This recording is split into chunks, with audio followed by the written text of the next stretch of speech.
January 8th, 1937, Beijing, China. An old man went out for a morning walk on a quiet street in Beijing early in the morning. But after going a short distance, a strong stench filled the air. The air was heavy with an acrid, nauseating stench, mingling with the unsettling growls of stray dogs circling nearby.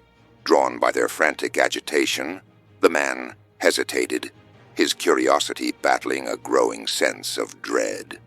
Slowly, he approached. The closer he got, the sharper the unease clawed at him. Then he saw it. Under the shadow of the Fox Tower lay the mutilated body of a young woman. Her lifeless form, twisted and broken, was a vision of unimaginable brutality. The man stood frozen, his breath catching in his throat. Then, in a burst of panic, he turned and fled, his feet pounding the ground as he raced to the nearest police station. The police arrived swiftly, but even they, hardened officers accustomed to the grim realities of their work, were unprepared for the sheer savagery before them. The girl's body was a tapestry of violence, knife wounds carved across every inch of her skin, her face grotesquely disfigured, as though someone had sought to erase her very identity. Her clothing lay in tatters, barely covering her battered form. When officers unzipped her jacket, the horror deepened. Her chest had been grotesquely torn open, her heart and other organs removed with chilling precision. Yet eerily, there was no blood, no sign of the violence that must have unfolded elsewhere. The body had been transported here, placed with a sinister deliberation beneath the looming Fox Tower.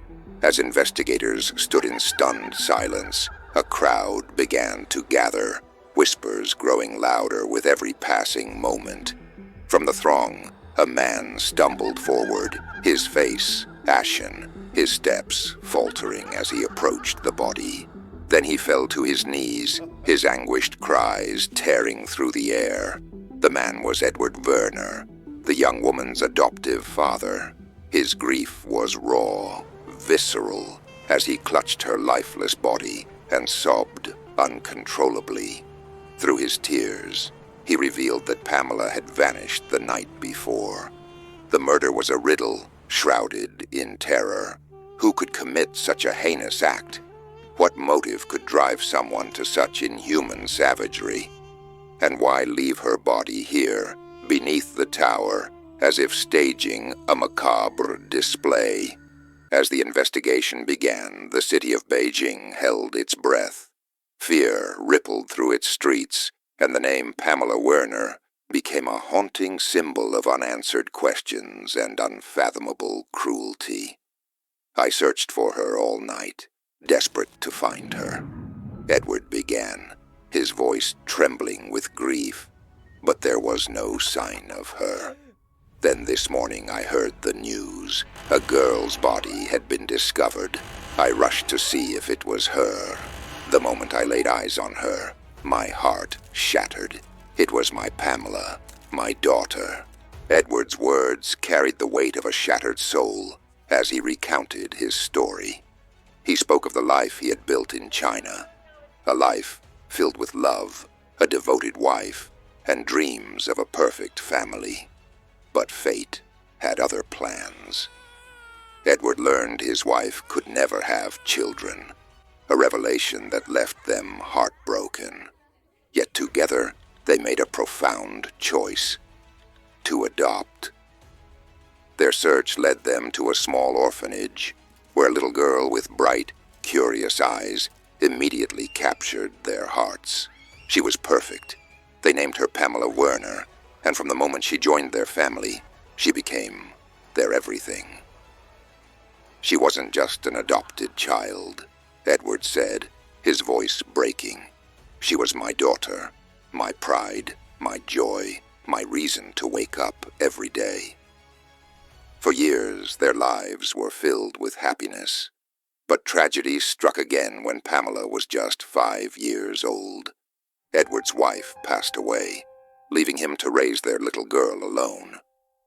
Determined to shield Pamela from further pain, he poured all his love into being both her mother and her father. Despite the loss, Edward ensured Pamela's world remained bright.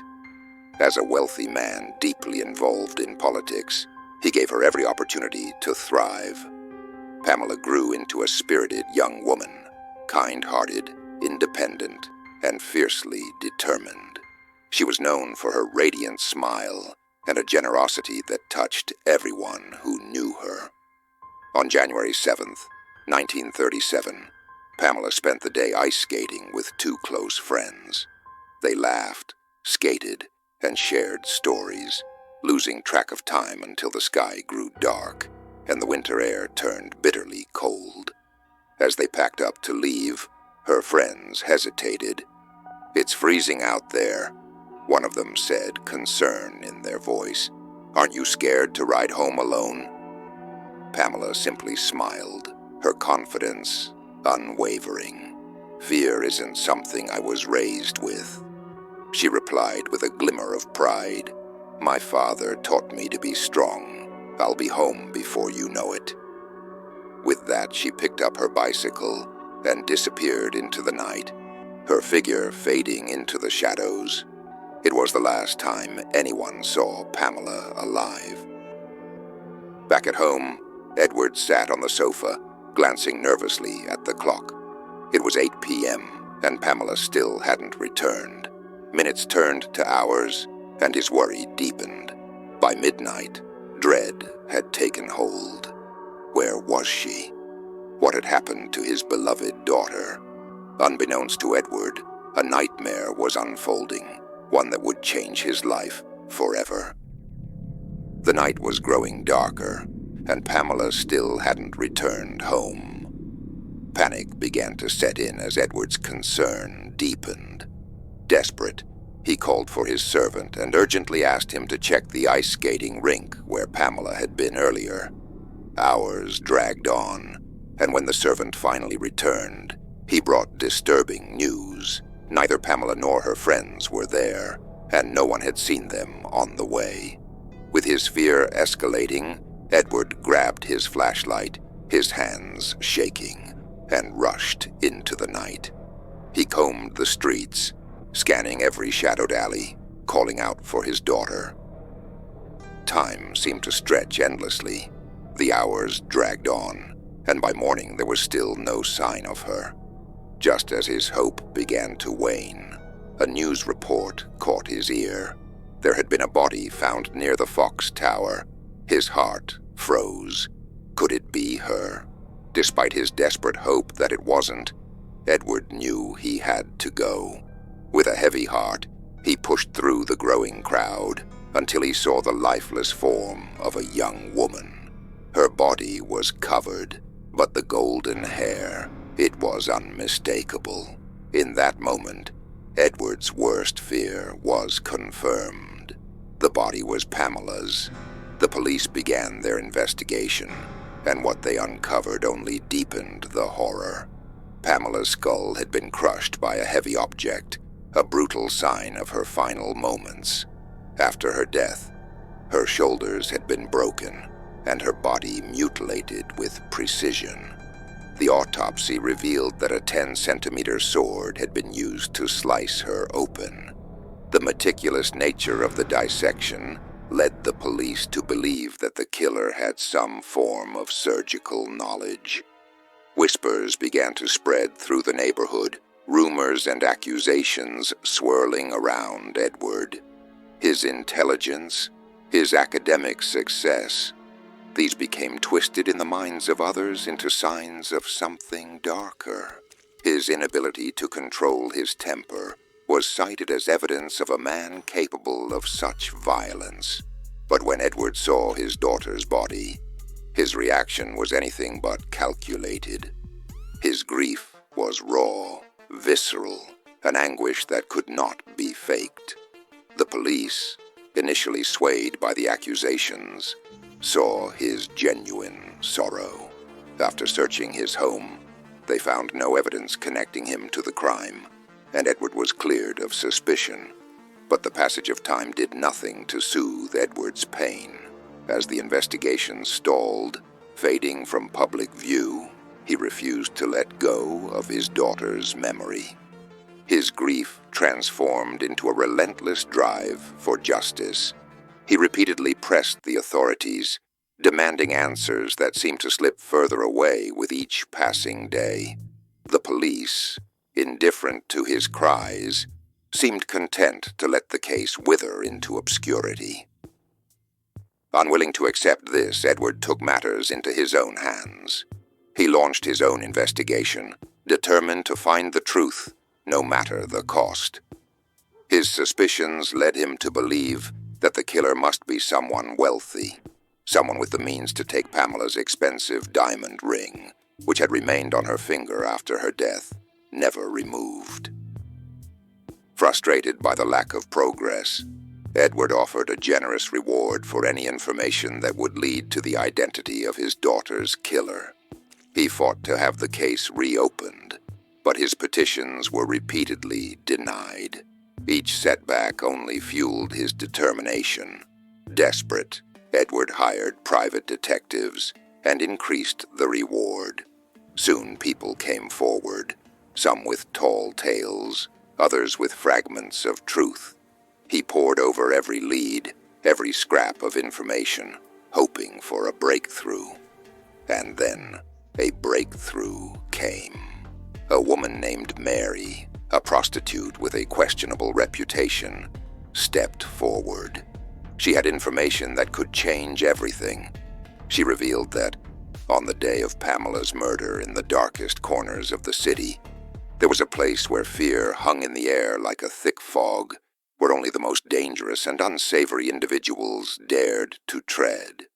That day, I had no choice but to work there. It was then that I saw her, a blonde-haired girl walking alongside 3 men, all of them carrying an air of menace. The moment I laid eyes on her, I recognized her instantly. It was Pamela. Among the men was Prentice, a dentist known for luring young women who worked at his clinic to his notorious parties. But these weren't the kind of parties people spoke of in polite conversation.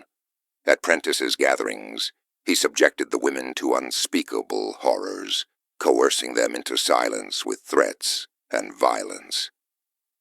Mary, the woman recounting this tale, continued, her voice trembling with the weight of her words.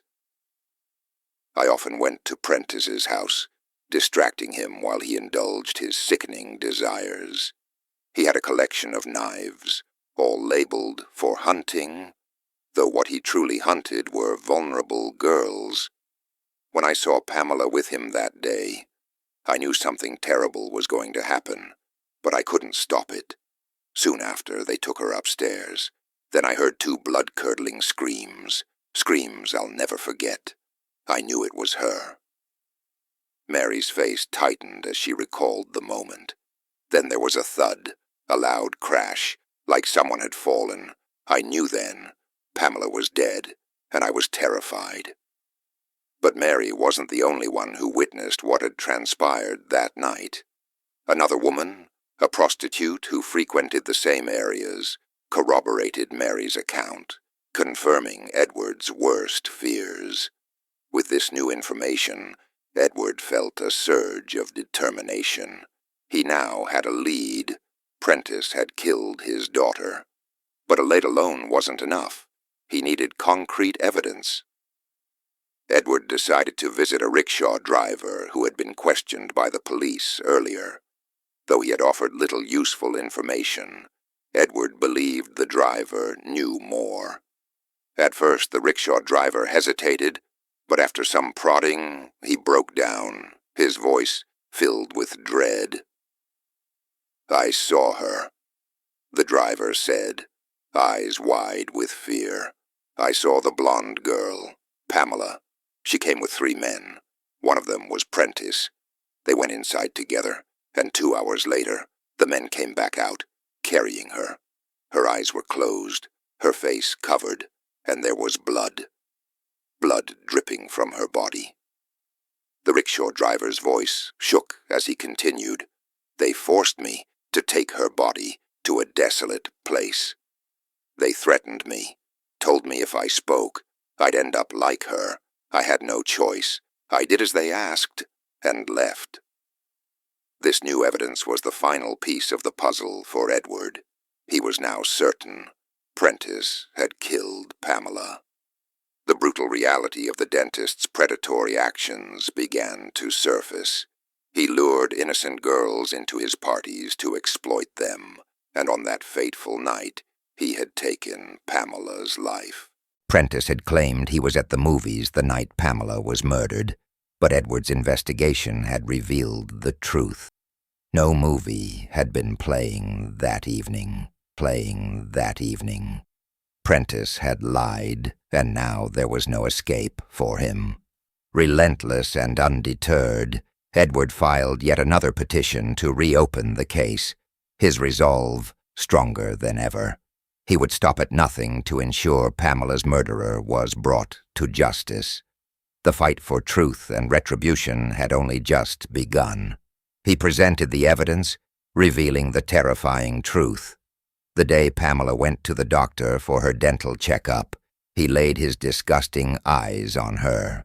He tricked her into attending a party, and she, unfortunately, fell for it. Once there, the three men seized her, took her upstairs, and struck her on the head with a heavy object, causing her death right then and there. Terrified, the men now had to figure out how to cover their tracks. They disfigured her face, tore off her clothes, and sexually abused her.